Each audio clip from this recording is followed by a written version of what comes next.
Good morning, everybody. Welcome back. Today, I actually wanted to make this video to talk about one of our trips to Ladakh and what you could possibly keep in mind when you go to such a place for your visit. I'll admit it is a very beautiful scenic location, okay?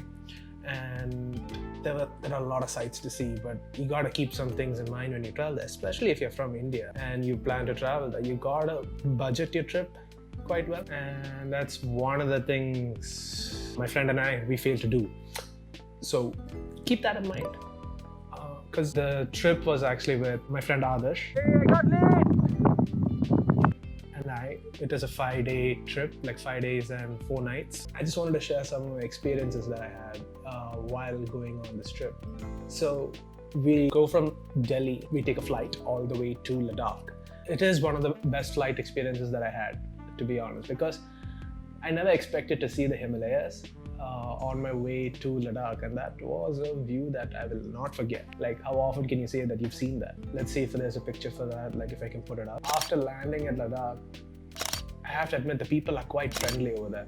That's something you have to know. Like, the people there, very nice, very sweet, very understanding. Maybe it's because of the tourism, I'm not sure, but they are very nice people. One thing you have to know that once you reach Ladakh is you have to get used to the acclimatization.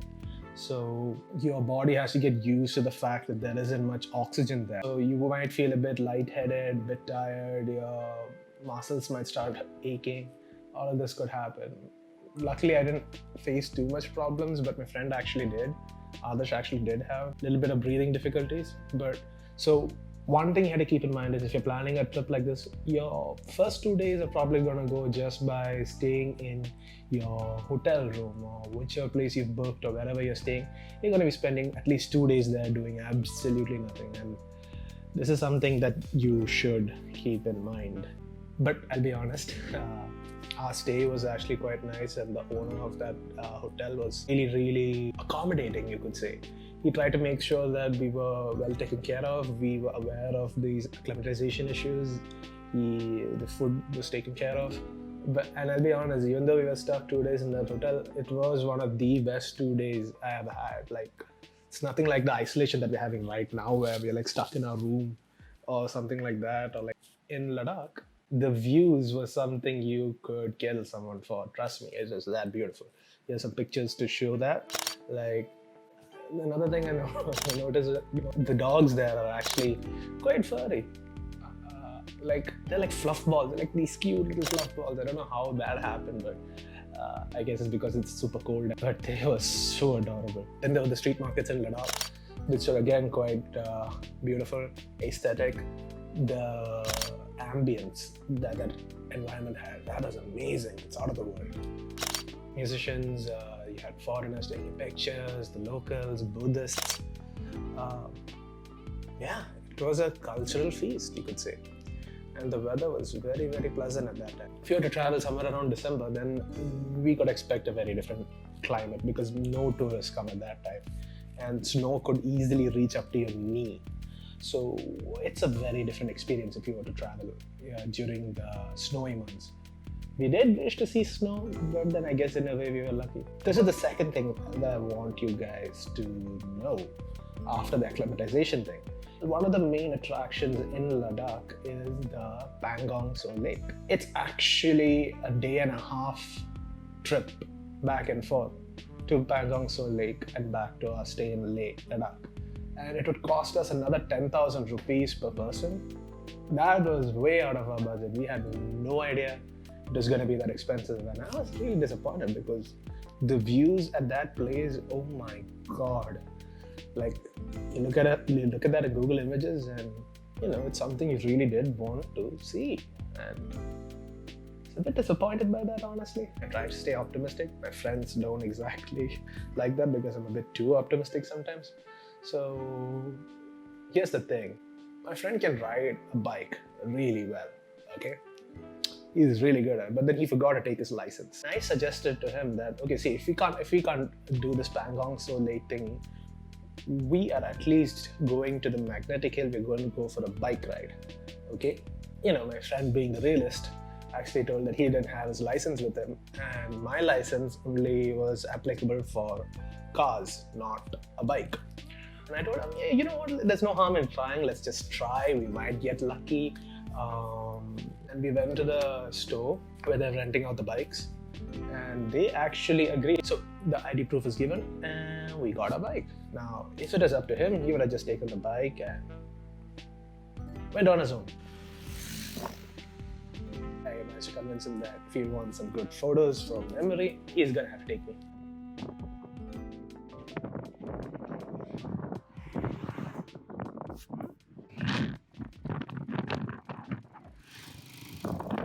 So guess what? That's what happened.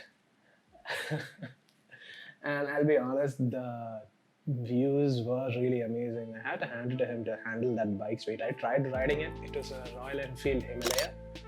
That bike is really heavy. It's deceptively heavy.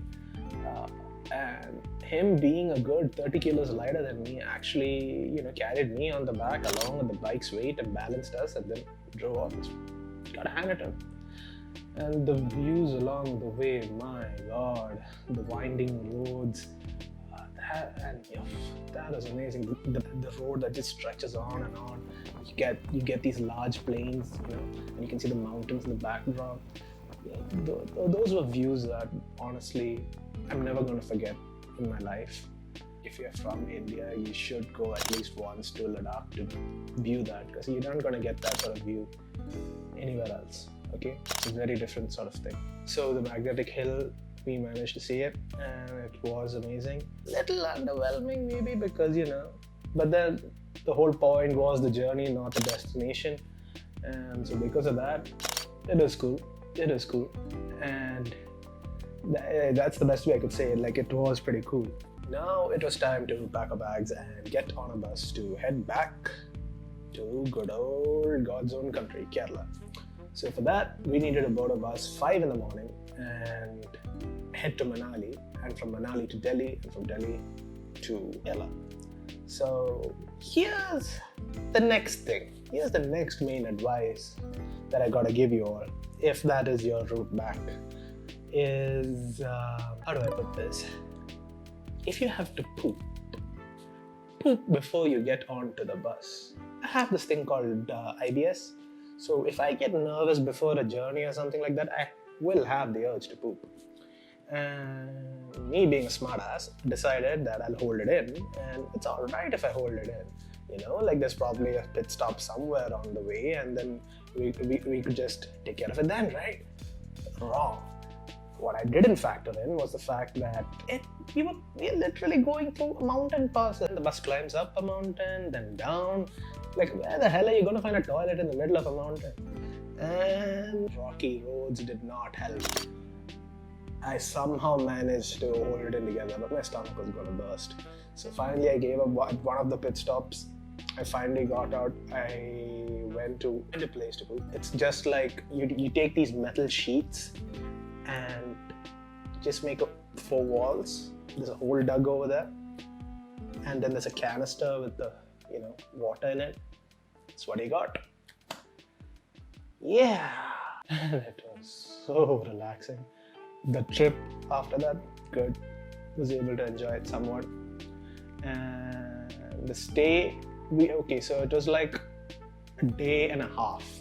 The trip was, I think, 2 days, a day and a half. It is a 2-day trip to Manali, and I think the halfway part, we did stop at a resort, and it's not really a tourist-heavy location. It's not really some place that's going to be very busy. So it was actually a very peaceful stay, and that was one of the highlights because I finally managed to get a toilet that had a European closet. So I was happy with that. So the stay there was actually quite good, and that was the last leg of it. Now, this is another advice that I want to give that I wish I knew earlier. Like, I like to make plans for my backup plans even.